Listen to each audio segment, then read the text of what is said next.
झिलमिल झिलमिल बारिश, ठंडी ठंडी हवा और बारिश में खेलते हुए बच्चों की खिलखिलाहट। थोड़ा खिड़की के पास ही आ जाती हूँ। आहा, क्या खुशबू है। इस बारिश में मिट्टी की खुशबू और भी अच्छी लगती है। आहा, झिलमिल झिलमिल ये क्या हुआ? आज भी ऐसा ही? झिलमिल चिड़िया को बारिश बहुत पसंद थी। जैसे ही बारिश की एक बूंद पड़ती, झिलमिल चिड़िया की चाय पकने लगती। वह झट से अपने घर की खिड़की पर चाय और पकौड़े लेकर बैठ जाती, जिसकी सुगंध से बाकी जानवरों के भी मुंह में पानी आ जाता था। वह अपने सुंदर पंख फैलाकर ठंडी हवा और बारिश के मजे लेते हुए उसके रुकने तक गीली मिट्टी के गमले बनाकर वहीं पर सो जाती। एक प्यारी सी झपकी लेने के बाद जब झिलमिल चिड़िया उठती है, तब वह पाती है कि सारे गमले टूटे हुए हैं। हे राम, मेरे मिट्टी के गमले ये टूट कैसे गए? हे भगवान, हो सकता है मैंने पानी ज़्यादा मिला दिया हो, इसी कारण वो टूट गए हो। कोई बात नहीं झिलमिल, मैं तो आर्टिस्टिक हूँ। नेक्स्ट टाइम इससे भी अच्छे बनाऊंगी और मेरा घर सबसे झिलमिल करता होगा, जैसे कि मेरा नाम भी है। सावन के महीने में रोज बारिश होती है। झिलमिल चिड़िया रोज मिट्टी के सुंदर गमले बनाती है और वह रोज पाती है कि वह गमले टूटे हुए हैं। ये तो हद ही हो गई। मुझे लग रहा है कि इन जंगल में कोई ना कोई तो ऐसा ही है जिसको मेरे इस आर्टिस्टिक घर से बहुत ही जलन हो गई है। देखती हूँ मैं भी झिलमिल हूँ। इस बार बारिश होने पर झिलमिल चिड़िया तय करती है कि वह सोएगी नहीं, पर नजर रखेगी। डंडा भी लेके रख लिया है मैंने तो। अब देखती हूँ कि कौन है जिसको मेरे इस घर से प्यार नहीं है। मन तो कर रहा है कि जिसने मेरे गमले तोड़े हैं उसके सिर पे डंडा ही मार दूं। मेरी इस प्यारी सी बारिश का मजा भी नहीं ले पा रही मैं। काफी देर हो जाती है और वह देखती है कि जंगल में से एक जानवर चलता हुआ आ रहा है और वह बहुत ही गंदी आवाज में गुनगुना रहा है। जैसे ही वो जानवर झिलमिल चिड़िया के घर से गुजरता है, तभी उसकी आवाज से एक एक करके झिलमिल चिड़िया के सारे गमले टूटने लग जाते हैं और उसकी इतनी गंदी आवाज से झिलमिल चिड़िया भी अपने कानों पर हाथ रख लेती है। हे भगवान, ये क्या जानवर है? इतना गंदा गा रहा है। इतनी बेसुरी और गंदी आवाज तो मैंने कभी नहीं सुनी। अच्छा है कि जब ये आता था तब मैं सो रही होती थी। हे भगवान, क्या इसको किसी ने बताया नहीं है कि ये कितना गंदा गाता है? झिलमिल, मुझे लगता है कि ये काम तेरे को ही करना पड़ेगा। झिलमिल चिड़िया बिना देर किए उसके पीछे जाके उसको आवाज लगाती है। अरे सुनो, क्या तुम रोज यहाँ से गाना गाते हुए जाते हो? गाना? क्या आपको गाना पसंद आया? मुझे पता था कि ये वही है। अभी बताती हूँ इसको। मुझसे आज तक कभी किसी ने बात नहीं की। हाँ? ऐसा सुनकर झिलमिल चिड़िया को उस पर तरस आ जाता है और वह तुरंत अपने हाथ से लाठी फेंक देती है। मैं रोज यहाँ से गाना गाते हुए जाता हूँ, लेकिन पता नहीं क्यों जंगल का कोई भी वासी मुझसे बात ही नहीं करता। मैं जैसे ही गाना गाता हूँ, जंगल के सारे वासी कहीं भाग ही जाते हैं। पता नहीं क्यों मैं दुखी हो जाता हूँ। भागेंगे भी क्यों नहीं, इतना बेसुरा जो गाता है। लेकिन तुम पहली हो जिसने मेरे गाने की तारीफ करी। हाँ? गाने की तारीफ? मुझे पता था कि एक ना एक दिन कोई ना कोई मेरे गाने की तारीफ जरूर करेगा। पर मैंने गाने की तारीफ कहाँ कही? थैंक यू दीदी, आप बहुत अच्छी हो। मुझे पता था। क्या दीदी? मेरा तो कोई भाई भी नहीं था।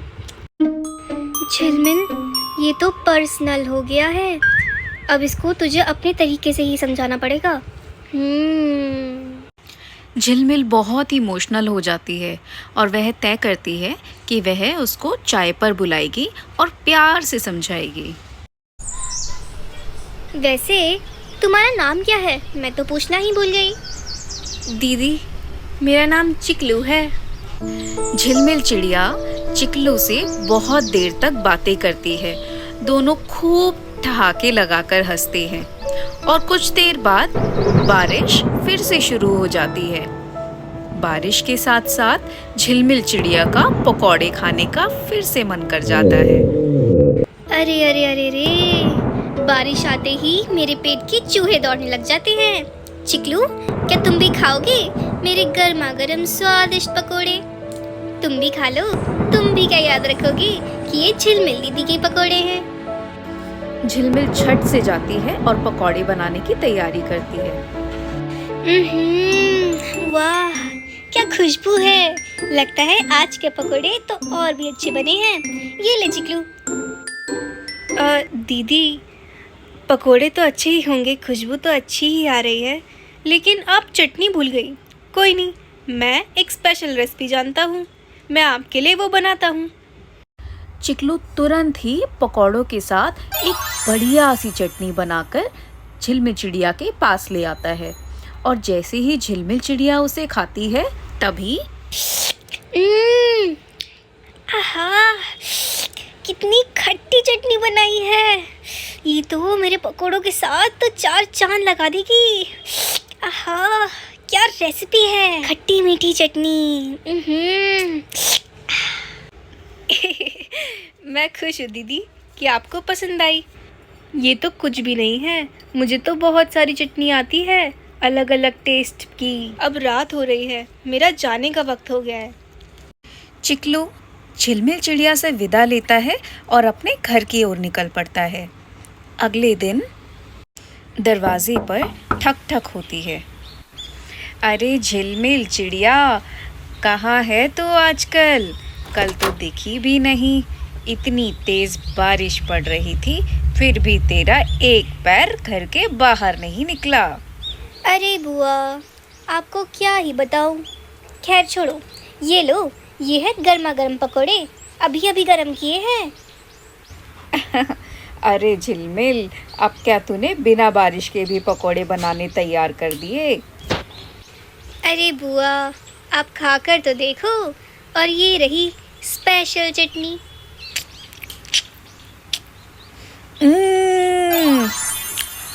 कितनी खट्टी है ये चटनी। क्या ये चटनी तूने बनाई है? अरे वाह वाह, दिखा मुझे कितनी चटनी और बची है। मैं ज़रा बांध के घर भी ले जाऊं और शाम को भी खाती हूँ। बुआ झिलमिल चिड़िया के घर से खूब सारी चटनी पैक कराकर अपने घर ले जाती है। खूब सारे दोस्तों को भी खिलाती है और अगले दिन उसके घर आकर कहती है, अरे वाह झिलमिल, तेरी चटनी ने तो पूरे जंगल का ही दिल जीत लिया।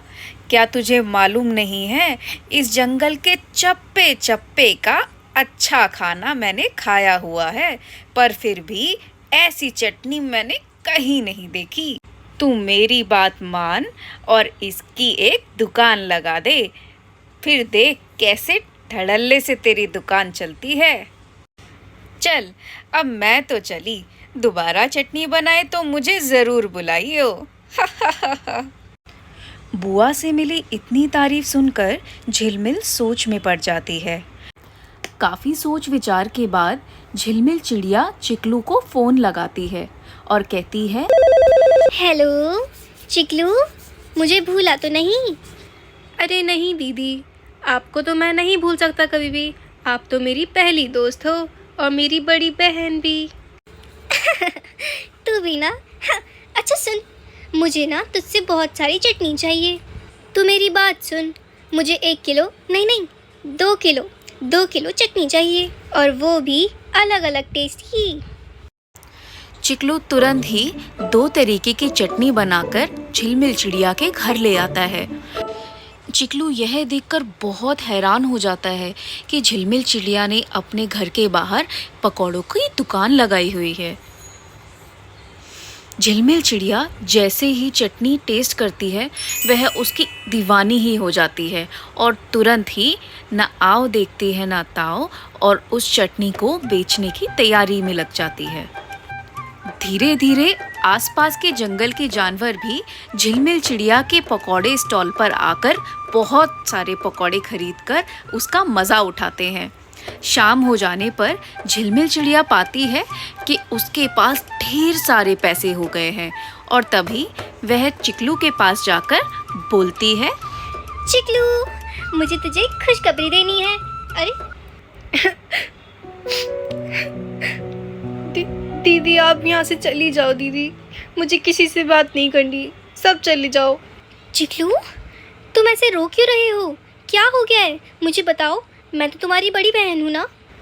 क्या बताओ दीदी आपको, मैं आज भी गाने की कोशिश कर रहा था, सोचा कि सबको अच्छा लगेगा, लेकिन आज तो मेरे ऊपर लोगों ने पत्थर ही मार दिए और मुझसे बोला कि तू किसी लायक नहीं है, तू इस जंगल से भाग जा। देखो ना दीदी, कितनी बुरी तरीके से मारा है मुझे, मेरे सर पे भी चोट आई है और देखो यहाँ पर भी लगी है। ये तो हद ही हो गई। कैसे लोग हैं इन जंगल के? हाँ। चिकलू, मुझे तुझे एक बात बतानी है। झिलमिल चिड़िया चिकलू की मरहम पट्टी करते करते उसे यह बात बताती है कि जब मैंने स्टॉल पर अपने पकोड़ों के साथ तेरी चटनी का भी स्टॉल लगाया तो लोगों को बहुत पसंद आया, तुझे पता है, और बहुत से जानवर तो चटनी के फ़ैन ही हो गए। मैं तुझे ये बताना चाह रही थी कि ज़रूरी नहीं कि जो हम चाहते हो वही अच्छा हो। क्या पता कि हमारे लिए कोई बहुत अच्छी चीज़ इंतज़ार कर रही हो। जैसे तू गाने में तो थोड़ा तू समझ सकता है ना, तेरा गाना हम धीरे धीरे इम्प्रूव करेंगे, लेकिन तेरा जो हुनर है, जो असली हुनर है, वो तेरा खाने में है। और तू बोलता है ना कि तू अकेला है, अकेला है। तुझे पता है, बहुत सारे लोग तेरी तारीफ़ कर रहे थे कि ये चटनी तो बहुत अच्छी है, ये किसने बनाई है, हमको भी रेसिपी चाहिए। देख रहा है, तू ऐसे अपने दोस्त भी बना सकता है और फिर यही लोग तेरे पास आकर तुझे अपना दोस्त बनाना चाहेंगे। क्या आप सच कह रही हैं दीदी? क्या लोगों को सच में मेरी चटनी पसंद आई? और नहीं तो क्या, तेरी झिलमिल बहन झूठ बोलती है क्या? हाँ। अच्छा, अब तू अभी रेस्ट कर और कल मुझे चटनी चाहिए, हम दोनों फिर स्टॉल लगाएंगे। कुछ दिन लगातार स्टॉल लगाने के बाद झिलमिल चिड़िया और चिकलू के पास पर्याप्त पैसा हो जाता है और जो लोग चिकलू से दूर भागते थे वही वापस उसके पास आकर दोस्ती का हाथ बढ़ाते हैं। दोस्तों, अगर एक चीज़ से हमें सफलता नहीं मिलती तो हमें दूसरी चीज़ से घबराना नहीं चाहिए। क्या पता कि उस दूसरी चीज़ में हमारी सफलता छुपी हो, जैसे कि मेरी छुपी थी। वैसे झिलमिल चिड़िया का स्टॉल सुबह 5 बजे से शाम 6 बजे तक होता है, ज़रूर आना और चटनी भी चेक करना। अब मैं चलता हूँ, बाय। मुझे और भी चटनी बनानी है। जब तक आप इस कहानी को लाइक, शेयर, सब्सक्राइब और कमेंट भी करना। चलो बाय बाय।